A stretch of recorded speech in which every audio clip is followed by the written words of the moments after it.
Let's finish then our team rundown with second in the constructors, but I suppose they provided a lot of the talking points throughout the season. Yamaha, of course, made up of the Petronas Yamaha SRT team to begin with Rossi, Morbidelli, Dovizioso in the end. We had Garrett Gerloff, Jake Dixon in there too, and then the Monster Energy Yamaha team, Morbidelli, Vinales, and of course Fabio Quartararo, who took the championship. Let's start with SRT. Dovi brought in good practice for 2022, I think, is sort of what can be said for that. But it was, of course, Valentino Rossi's final ever season, best result of 8th in Austria. Morbidelli starting the season with a podium in Spain, but that injury he picked up, I think it was his knee, wasn't it, really put pay to his season. And when he came back this time with the promotion to the big team, still not fully recovered, but looking like he will make a big step next year. Let's start with the SRT team. Thoughts on that? And of course, actually, it's just come out, hasn't it, that Razali believes that actually signing Rossi was perhaps the wrong move.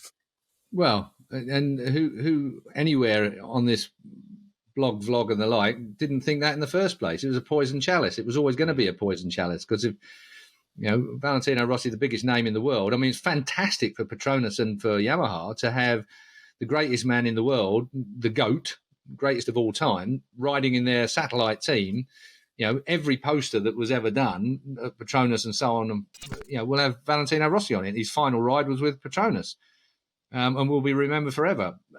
Unfortunately, Morbidelli, who pinned their hopes on for the performances, I would suggest, picked up that injury, and so their year was completely shot. Valentino, 42 years old. It couldn't be anything else, Harry, at the end of the day. It's a satellite team. Okay, the bikes are supposed to be the best, but of course what happens is that you end up with, you don't have as many technicians that are working on your bike. When they've got problems in the factory team, Pete's already said it, everybody works on the factory bikes first. The factory team is the number one priority to get that where it needs to be.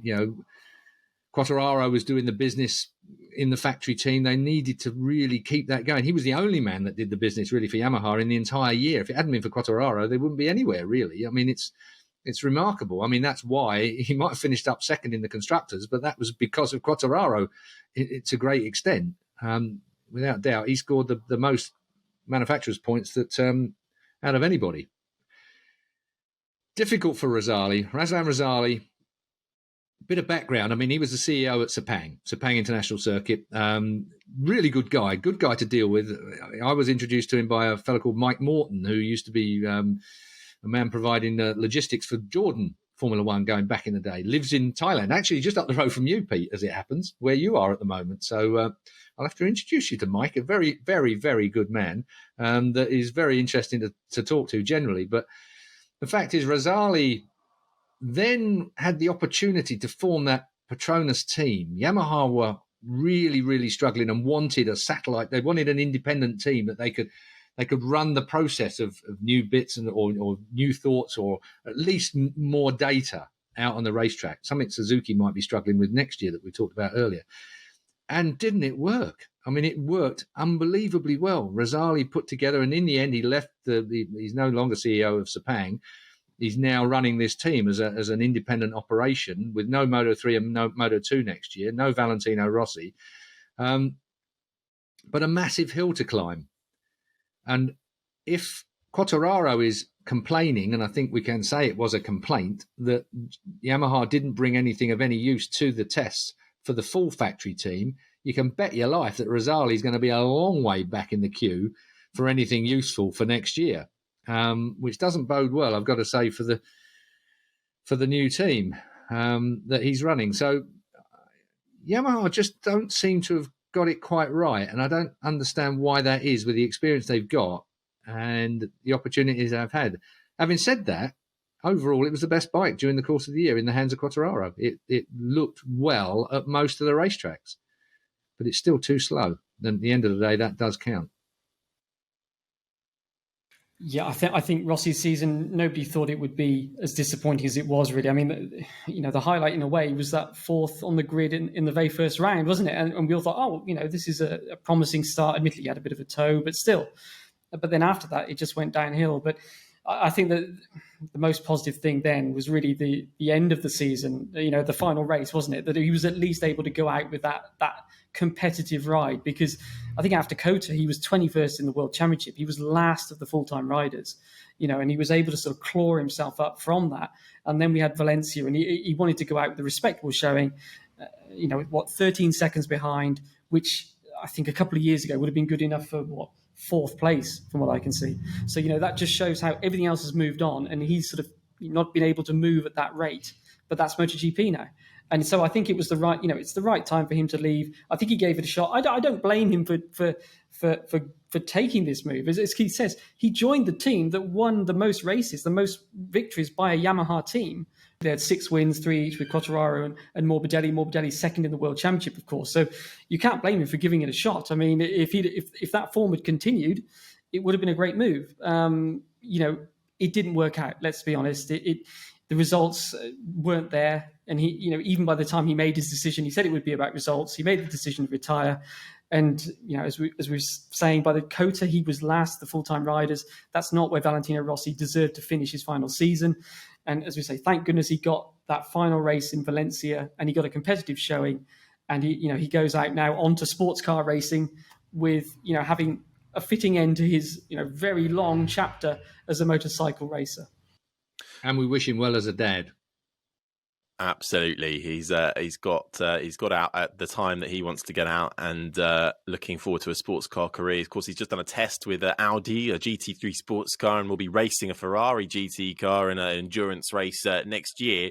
So to see what his year pans out to be in the sports car world, and of course in the fatherhood world, will be certainly one to watch. But he did end up in the end 18th in the standings, just behind Morbidelli, who was 17th, and Dovi with those last few races managed to get 12 points, 24th in the standings. Okay, let's go up to the top team then, focus on them a bit more.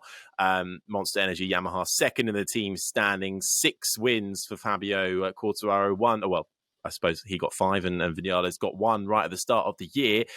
Quartararo, world champion, sublime. Vinales started off with a win, downhill from there, on and off track, and Maverick, I think it's fair to say, single-handedly kept us going with content through the summer break, because it really did not end.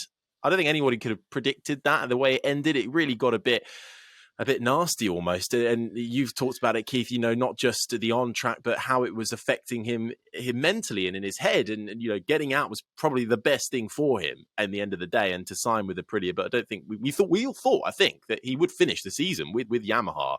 But then once he had the Rev incidents in Austria, it was really only one way it was going to end. The pressure you're under in this level of sport is huge. I'm always amazed at how well coached now youngsters are. You've got 14, 15, 16-year-olds that speak after they've had a dramatic race, calmly, maturely, and you think, how on earth is this happening? Why? Maverick Vinales is his character is more like in keeping with how you would imagine it would be. When you're under pressure, you want to throw your helmet about and completely lose it. And you struggle on revving it's off the bike because, you're blaming the bike, whatever it might be. Maverick now, though, stands out as an unusual individual in the MotoGP paddock, in that everyone else seems to have complete control over their emotions. They obviously don't. Back behind the scenes, there'll be just the same amount of helmet throwing and tantrums, I'm sure. But Maverick isn't able to control it well enough, and it's a part of his makeup that is costing him dearly. There's no doubt about it. He is race-winning material. Any year, the guy is brilliant on a motorbike, always has been, but he just can't control his head and his emotions to get that focused on a consistent campaign. I almost feel sorry for Maverick. I genuinely do, because I just think he's a good guy underneath it all. But when you remember him back as a kid, and what a bright-eyed, happy, young man he was, looking forward to a career in bike racing, and you see him now with that furrowed brown and a face that could chop wood, you think, blimey, I wouldn't even want to be doing it, but it's all he knows at the end of the day. But if it's bringing him down to the point where he is, and I can't see it changing that much at Aprilia next year, I really can't see them giving him the type of bike that he wants. And as you said right early on, Aleix. Aleix is no pushover. Aleix Espargaro is no pushover. He is going to be, trying like mad. And a bloke like Maverick Vinales alongside him is going to motivate him to even greater things, because he knows how dangerous Maverick could be once he gets his head straight. So I think the factory team, and again, it's the psychology of things. The fact that Quartararo was complaining after the test, I call it complaining. And there was the odd quote that came out that obviously said that he wasn't satisfied with any kind of development that the Yamaha had got. In fact, they don't sound like they had any development that was of any real use, because it sounded from what he said like this bike is nowhere further forward. And if that's the case, and he goes into next year with a motorbike that's no further forward, and effectively we've got a couple of tests when we get into next year, but some of them are this new track, Mandalika, the Indonesian track that no one's been to before. So they don't have data sheets and all the stuff that you would normally like to compare when you go to a racetrack when you're testing new bits. So testing new bits at somewhere like a racetrack that you don't know it will benefit, but it isn't going to benefit anywhere as much as like going to Sepang or going to Phillip Island or going to one of the classic tracks that you've got data for and you know how you and the bike should be performing on every given corner and braking point. So again, we discussed it with Danny Aldridge when he came on this show earlier. I asked Danny at the time, is there any chance of extending the tech closure? When we get to Qatar at the beginning of the year, that's it. Your motor is your motor for the rest of the year if you don't have concessions like Aprilia, which could be a disaster for Yamaha. If they've not produced a motor, so they've got basically a couple of tests, one of them at a track that's got no data for, and the other one, if the weather isn't quite right or the track isn't up to speed or some other variable that you get quite often in tests early season, Yamaha could screw themselves, at the beginning of the year, which astounds me that they didn't have anything at the test at the end of this year. They'll be hoping for a very happy Christmas and a sack full of bits that work, but it ain't as sweet as that, unfortunately. The myth of, if I think about Christmas past, that's not very beneficial when it comes to racing bits. It's a process that needs to go through from design to test to factory, and round and round and round it goes. And at the moment, Yamaha don't seem to have got that one quite sorted. I thought Quartararo was quite clever with how he dealt with it. You were talking about, this message that the bike is the same. And he was very clear, he kept giving this simple message. You clearly wanted to get this across, using the media, as all the great champions do. Marquez did it, Rossi did it. They know when they feel like they need to send a message. And he didn't want to get confused by saying something like, the engine is no better, but the chassis feels good, or the aeros, because that gives a mixed message, doesn't it? Instead, he says, no, the bike feels the same as when we tried it at Misano, and we need top speed, and at the moment we don't have anything. And he just kept giving that simple message to make sure it was getting home that this is what we need. Because can you imagine if Yamaha turn up without the engine upgrade now? Because that's the first thing we're all going to ask, because he's made so clear, this is the one thing I want. We need the engine. We need the top speed to fight the Ducati. They're going to have to deliver on that, because he's given this simple message out there that this is what we need, and forget everything else. Yeah, the chassis might be better, whatever, but he wasn't going to get distracted by talking about that kind of thing. And I thought it was showing Fabio maturing as a champion and understanding that maybe the extra power that you get as a world champion in terms of being able to influence a factory when you feel like, look, we are in trouble here. Ducati have dominated the end of the season. Fabio and Mia were saying the same things. We need more to fight with the Ducati. And I think it was really clever the way that he just stuck to the simple message of the bike is the same. He made clear that, and he kept repeating it. If you read the Yamaha press release from the test, it was only about 2 sentences long for Quartararo, because that was the only bit he said that didn't involve him saying, we need the engine improved and the bike is the same. So, he just stuck to this message. And I thought I thought he dealt with it quite well. And he was very clear, absolutely clear with what he needs. And it's down to Yamaha, as you say, Keith. They've got to come out at Sepang, and they need to hope it works pretty well, because the second test after that, it's only a few days. Is it a week after, a few days? There's not much of a gap. You can't make a massive engine change between Sepang and the Indonesia test. And then you're going into the race weekend. Well, no one's going to want to go into the season and to homologate an engine that they haven't even ridden yet. So it's getting high stakes, isn't it, for Yamaha, that they need to get it right first time at Sepang now. And we don't understand, as you say, Keith, we're all mystified as to why there haven't been these developments, given that we've had this technical freeze since the start of last year. Is it because the Yamaha engine guys have been flat out on solving the valve issue that they had at the start of last year? Did that sort of distract them into, fixing that and then kind of doing something for this year that at least enabled the power to remain high enough for Quartararo? But either way, it seems like they're on the back foot in the one area that Quartararo has been talking about all year, and he's made clear is the same as of November 2021, which is we don't have the top speed, the straight line performance to fight with the Ducatis. And that's what I want for Christmas. Can you fit that into a sack? Well, if he wants to keep his championship, he'll have to get that underway. But that was Yamaha in second in the team standings in the end. But a big year coming next year, I think, for every single team and rider. But what a year it's been, actually. I think that just about does it. Keith, Pete, I'll leave you with, we'll leave our viewers, shall we, with your highlights from the season. And Keith's, is that your advent calendar? That's my advent calendar that I'm going to be getting on with. Actually, I've just reached down. I found a hat for Pete because, obviously I'm going to send it to him. Oh, is that a black? What's that saying? It bar humbug. Excellent. Bar humbug. Excellent. Because Pete's not really joined in the spirit of things, so I'm going to send this to your home address, Pete. You can have the bar humbug hat. We've got bloody Father Christmas in the middle. Jesus. I think, Keith, if you can get back into the paddock next year, I think that's the attire you should be wearing going up. They're not going to let me back in the paddock wearing this anyway, are they? In fact, they might not let me back in the paddock next year yet. Gives a job.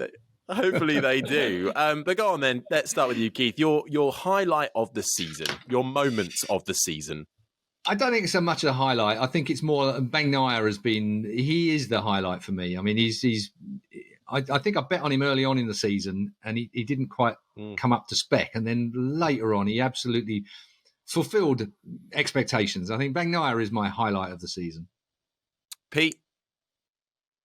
I guess surprise. I think Jorge Martin with that win. I think that surprised me. I think as a rookie and after those injuries to come back and take Ducati's first ever win for a satellite rider, I thought that was exceptional. I thought that the ending of the race in Austria with that big rainstorm, it was just chaos, wasn't it? And some riders are staying out on slicks, some aren't. I thought that was another big surprise for me.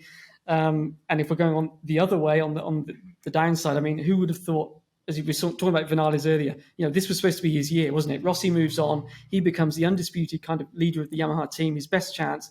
And within half a season, he's joining Aprilia. I mean, who would have seen that? So there were plenty of sort of standout moments for me. I cannot wait for the MotoGP docuseries to come out and see how they've captured the entire season. I reckon there'll be a little bit of playing with what's happened, but that's always got to be expected. I think a little bit of dramatization, but don't think much is needed really from 2022. We'll see of 2021 even. We'll see if we'll get more of that in 2022. Well. With all of that, gents, I think I shall say my thanks for being a part of the podcast this year. We shall return in January to look ahead to the new season. A big thank you as well to the entire CrashNet team, from all of our written content to the YouTube channel, our wonderful editors, Adrian and Salvador, who really do work wonders. Keith is actually 10 years older than he states. And our guests this year, of course, you are lovely watchers and listeners. We really couldn't do this without you. So thank you for your support and tuning in every week. You can keep up to date, of course, with all the very latest in the off season on crash.net. And if you like us, leave us a review on your chosen platform. And from myself, Keith, Pete and the entire Crash team, we wish you a very Merry Christmas, happy holidays and a peaceful off-season. Let's recharge and we'll see you in 2022 for more MotoGP action. Bye-bye.